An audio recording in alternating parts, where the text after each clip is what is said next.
Nirmala Sitharaman ಮೇಡಮ್ನವರು February 1ನೇ ತಾರೀಕು ಇದು record ಅಂತ ಕಾಣಿಸ್ತದೆ ನನಗೆ. ಇಡೀ ನಮ್ಮ ಭಾರತದ ಆರ್ಥಿಕ ಇತಿಹಾಸದಲ್ಲಿ ಭಾನುವಾರ ಒಂದು ಬಜೆಟ್ ಪ್ರೆಸೆಂಟೇಷನ್ ಮಾಡ್ತಾ ಇರ್ತಕ್ಕಂಥದ್ದು ವಿಶೇಷವಾದದ್ದು ಅಂತ ನನಗೆ ಅನ್ನಿಸ್ತದೆ ಮತ್ತು ಸಂತೋಷವಾಗ್ತಾ ಇದೆ. ಭಾಳ ಮುಖ್ಯವಾಗಿ ಈ ನಮ್ಮ ಭಾರತದಲ್ಲಿ ಈಗ ಕಂಡುಬಂದಿರತಕ್ಕಂತಹ ಒಂದು ದೊಡ್ಡ ಸಮಸ್ಯೆ ಅಂದರೆ ಜಾಬ್ಲೆಸ್ ಗ್ರೋತ್ ಅಂತ ನಾವು ಏನು ಕರಿತೀವಿ, ಉದ್ಯೋಗವಿಲ್ಲದ ಬೆಳವಣಿಗೆ ಅಥವಾ ಅಭಿವೃದ್ಧಿ ಅಂತಕ್ಕಂಥದ್ದನ್ನು ನಾವು ನೋಡ್ತಾ ಇದ್ದೇವೆ.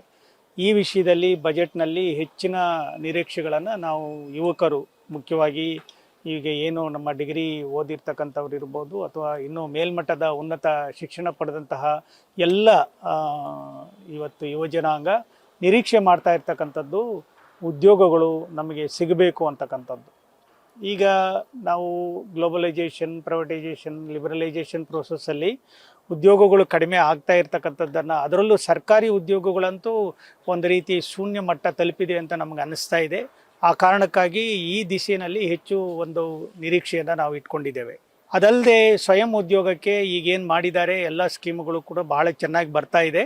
ಆದರೆ ಇನ್ನಷ್ಟು ಸ್ಕೀಮ್ಗಳನ್ನು ಸರಳಗೊಳಿಸಬೇಕು. ನಮ್ಮ ಗ್ರಾಮೀಣ ಮಹಿಳೆಯರು, ಗ್ರಾಮೀಣ ಯುವಕರು ಕೂಡ ಸಿಂಪಲ್ಲಾಗಿ ಸ್ವಯಂ ಉದ್ಯೋಗ ತಗೊಂಡು ಯಾವ ರೀತಿ ನಮ್ಮ ಸರಕುಗಳನ್ನು ಎಕ್ಸ್ಪೋರ್ಟ್ ಮಾಡ್ಬೋದು, ಇಂಪೋರ್ಟ್ ಮಾಡ್ಬೋದು, ಹೊಸ ಹೊಸ ಸಾಂಸ್ಕೃತಿಕ ಚಟುವಟಿಕೆಗಳನ್ನು ಕೂಡ ಎಕ್ಸ್ಪೋರ್ಟ್ ಮಾಡಲಿಕ್ಕೆ ಸಾಧ್ಯತೆ ಇದೆ. ಟೂರಿಸಮಲ್ಲಿ ಹೆಚ್ಚು ಜನನ ಆಕರ್ಷಣೆ ಮಾಡಲಿಕ್ಕೆ ಸಾಧ್ಯತೆ ಇದೆ. ಅದಕ್ಕೆ ಒಂದು ವೇದಿಕೆಯನ್ನು ಕಲ್ಪಿಸಿಕೊಡ್ಬೇಕು. ಅದಕ್ಕೆ ಬೇಕಾಗಿರ್ತಕ್ಕಂಥ ಬಜೆಟನ್ನು ಕೂಡ ಮಾಡಿಕೊಡ್ಬೇಕು. ಜಗತ್ತು ಸ್ಪರ್ಧಾತ್ಮಕವಾದಂಥ ಒಂದು ಯುಗದಲ್ಲಿದೆ. ಈ ಸ್ಪರ್ಧೆ ಒಂದು ರೀತಿ ಆರೋಗ್ಯಕರವಾಗಿರ್ತಕ್ಕಂಥ ಸ್ಪರ್ಧೆ ಆಗಬೇಕು. ಒಂದನ್ನು ಹತ್ತಿಕ್ಕಿ ಇನ್ನೊಂದನ್ನು ಬೆಳೆಯುವಂಥದ್ದು ಆಗಬಾರ್ದು. ಅದು ಒಳ್ಳೆಯ ಬೆಳವಣಿಗೆ ಅಲ್ಲ, ಮತ್ತು ಅದು ಒಳ್ಳೆಯದು ಕೂಡ ಅಲ್ಲ ಭವಿಷ್ಯದ ದೃಷ್ಟಿಯಿಂದ. ಆ ಹಿನ್ನೆಲೆಯಲ್ಲಿ ನೋಡಿದಾಗ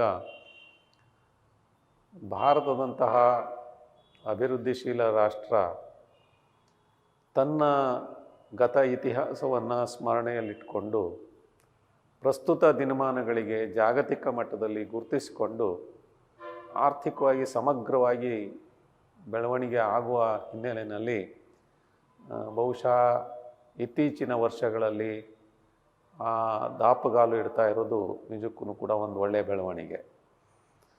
ಈಗ ಆರ್ಥಿಕವಾಗಿ 4ನೇ ಸ್ಥಾನ, 5ನೇ ಸ್ಥಾನದಿದೆ, 3ನೇ ಸ್ಥಾನಕ್ಕೆ ಬರ್ತಾ ಇದೆ ಅನ್ನುವಂಥದ್ದೆಲ್ಲನೂ ಕೇಳ್ತಾ ಇದ್ದೀವಿ. ಇದು ಒಂದು ಒಳ್ಳೆಯ ಬೆಳವಣಿಗೆ. ಇವತ್ತು ಮನುಷ್ಯನಿಗೆ ಉದ್ಯೋಗ ಬೇಕು. ಉದ್ಯೋಗ ಇದ್ದರೆ ಆರ್ಥಿಕ ಬೆಳವಣಿಗೆಗೆ ಸಹಕಾರಿಯಾಗ್ತದೆ. ಆದ್ದರಿಂದ ಉದ್ಯೋಗ ಆಧಾರಿತವಾಗಿರ್ತಕ್ಕಂಥ ಅಭಿವೃದ್ಧಿ ಕಾರ್ಯಗಳು ಹೆಚ್ಚೆಚ್ಚು ನಮ್ಮ ದೇಶಕ್ಕೆ ಬೇಕಾಗಿದೆ. ಏಕೆಂದರೆ ಯುವಶಕ್ತಿ ಭಾರತದ ಒಂದು ವಿಶೇಷತೆ.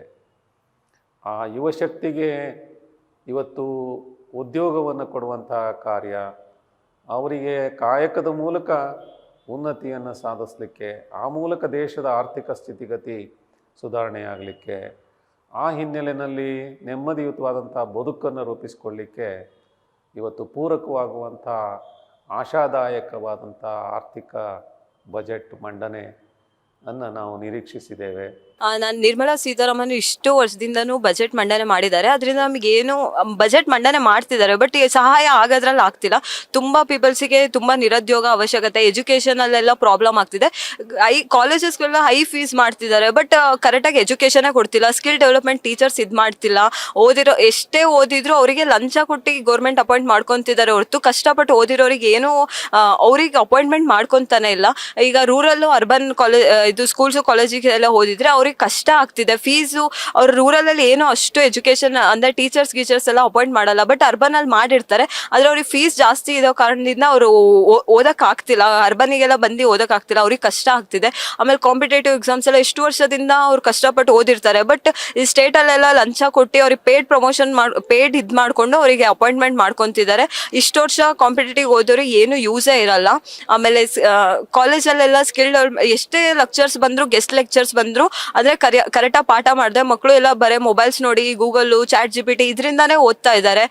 ತುಂಬಾ ಜನಕ್ಕೆ ನಿರುದ್ಯೋಗ ಅವಕಾಶ ಆಗಿದೆ. ಎಷ್ಟೇ ಫಂಡು ಹಾಸ್ಪಿಟಲ್ಸ್ಗೆ ಎಷ್ಟೇ ಕರೆಕ್ಟ್ ಫಂಡ್ ಜಾಸ್ತಿ ಹೋದ್ರು ಎಲ್ಲ, ಬಟ್ ಆದ್ರೂ ಅವರಿಗೆ ಪೇಷಂಟ್ಸ್ಗಳಿಗೆ ಕರೆಕ್ಟಾಗಿ ನೋಡ್ಕೊಂತಿಲ್ಲ, ಅವರಿಗೆಲ್ಲ ಚೆನ್ನಾಗಿ ಚಿಕಿತ್ಸೆ ಕೊಡ್ತಿಲ್ಲ. ಎಷ್ಟೋ ಜನ ಸೂಸೈಡ್ ಅಟೆಂಪ್ಟ್ ಇದೆ, ಅವಕಾಶ ಸಿಗ್ದೇನೆ ಸೂಸೈಡ್ ಅಟೆಂಪ್ಟ್ ಆಗಿ ಇಷ್ಟು ವರ್ಷ ಕಷ್ಟಪಟ್ಟು ಬಂದು ಆದ್ರೂ ಏನೂ ಸಿಕ್ಕಿಲ್ಲ ಅಂತ ಸೂಸೈಡ್ ಮಾಡ್ಕೊಂಡಿರೋ ಸ್ಟೂಡೆಂಟ್ಸೇ ಜಾಸ್ತಿ ಇದ್ದಾರೆ. ಆದ್ದರಿಂದ ಇದ್ರ ಬಗ್ಗೆ ಯೋಚನೆ ಮಾಡಬೇಕು, ಒಂಚೂರು ಕಾನ್ಸಂಟ್ರೇಟ್ ಮಾಡಬೇಕು ಅಂತ ಹೇಳ್ತಾ ನಾನು ಈ 26 ಸಾಲಿನ ಬಜೆಟ್ಟಿನಲ್ಲಿ ಸಾಮಾನ್ಯವಾಗಿ ಎಲ್ಲರೂ ಕೂಡ ಅವರವ್ರದ್ದೇ ಆದಂಥ ಅನಿಸಿಕೆಗಳನ್ನು, ಅವರವ್ರದ್ದೇ ಆದಂಥ ಅಭಿಪ್ರಾಯಗಳನ್ನು, ಧೋರಣೆಗಳನ್ನು ಮಂಡಿಸಿರುವುದನ್ನು ನಾನು ಕೇಳಿದ್ದೀನಿ.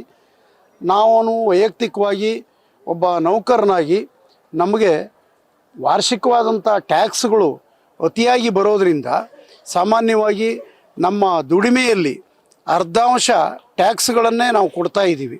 ಇದರಿಂದ ಜೀವನದ ನಿರ್ವಹಣೆ ಒಂದು ರೀತಿಯಲ್ಲಿ ಕಷ್ಟ ಸಾಧ್ಯ. ಜೊತೆಯಲ್ಲಿ ಕೇಂದ್ರದ ಬಜೆಟ್ಟಿಗೂ ರಾಜ್ಯದ ಬಜೆಟ್ಟಿಗೂ ಇರುವಂಥ ವ್ಯತ್ಯಾಸಗಳು, ಈ ವ್ಯತ್ಯಾಸಗಳನ್ನು ಸರಿತೂಗಿಸಬೇಕು ಅನ್ನೋದೊಂದು ನನ್ನ ಅಭಿಪ್ರಾಯ. ಆಮೇಲೆ ಒಬ್ಬ ಭಾಷಾ ಪ್ರಾಧ್ಯಾಪಕನಾಗಿ ಸಂಸ್ಕೃತ ಭಾಷೆಗೆ, ಅದರಲ್ಲಿಯೂ ನಮ್ಮ ಕರ್ನಾಟಕದಲ್ಲಿ ಅತ್ಯಂತ ಕುಂಠಿತವಾದಂಥ ಒಂದು ದಿನಗಳನ್ನು ನಾವೀಗ ನೋಡ್ತಾ ಇದ್ದೇವೆ. 25 ವರ್ಷದ ಹಿಂದೆ ಇರುವಂಥ ಸ್ಥಿತಿಗೂ ಇವತ್ತು ವರ್ತಮಾನ ಕಾಲದ ಪರಿಸ್ಥಿತಿಗೂ ತುಂಬ ವ್ಯತ್ಯಾಸಗಳನ್ನು ನಮ್ಮ ಸರ್ವೀಸಲ್ಲಿ ನೋಡ್ತಾ ಇದ್ದೀವಿ. ಒಂದು ಕಡೆಯಲ್ಲಿ ಸಂಸ್ಕೃತಾಸಕ್ತ ವಿದ್ಯಾರ್ಥಿಗಳ ಸಂಖ್ಯೆ ಕ್ಷೀಣಿಸ್ತಾ ಇರೋದು, ಇನ್ನೊಂದು ಕಡೆಯಲ್ಲಿ ಅನೇಕ ಶಾಲಾ ಕಾಲೇಜುಗಳಲ್ಲಿ ಸಂಸ್ಕೃತ ಐಚ್ಛಿಕ ವಿಷಯ ಅಥವಾ ಭಾಷಾ ವಿಷಯದ ಕುರಿತಾದಂಥ ವಿವಾದಗಳು, ಭಾಷಾ ವಿಷಯದ ಕುರಿತಾಗಿ ಅವರವ್ರದ್ದೇ ಆದ ಧೋರಣೆಗಳು ಸಂಸ್ಕೃತದ ಕುಂಠಿತಕ್ಕೆ ಕಾರಣವಾಗ್ತಾ ಇದೆ. ಹಾಗಾಗಿ ಸಂಸ್ಕೃತಾಸಕ್ತ ಅಧ್ಯಯನ ವಿದ್ಯಾರ್ಥಿಗಳಿಗೆ ಕೇಂದ್ರ ಸರ್ಕಾರದಿಂದ ಒಂದು ಸ್ಕಾಲರ್ಶಿಪ್, ವಿದ್ಯಾರ್ಥಿ ವೇತನವನ್ನು ಘೋಷಣೆ ಮಾಡಿದರೆ ಆ ಮೂಲಕವಾಗಿ ವಿದ್ಯಾರ್ಥಿಗಳು ಅತ್ಯಂತ ಆಸಕ್ತಿಯಿಂದ ಕಲಿತಾರೆ. ಒಂದು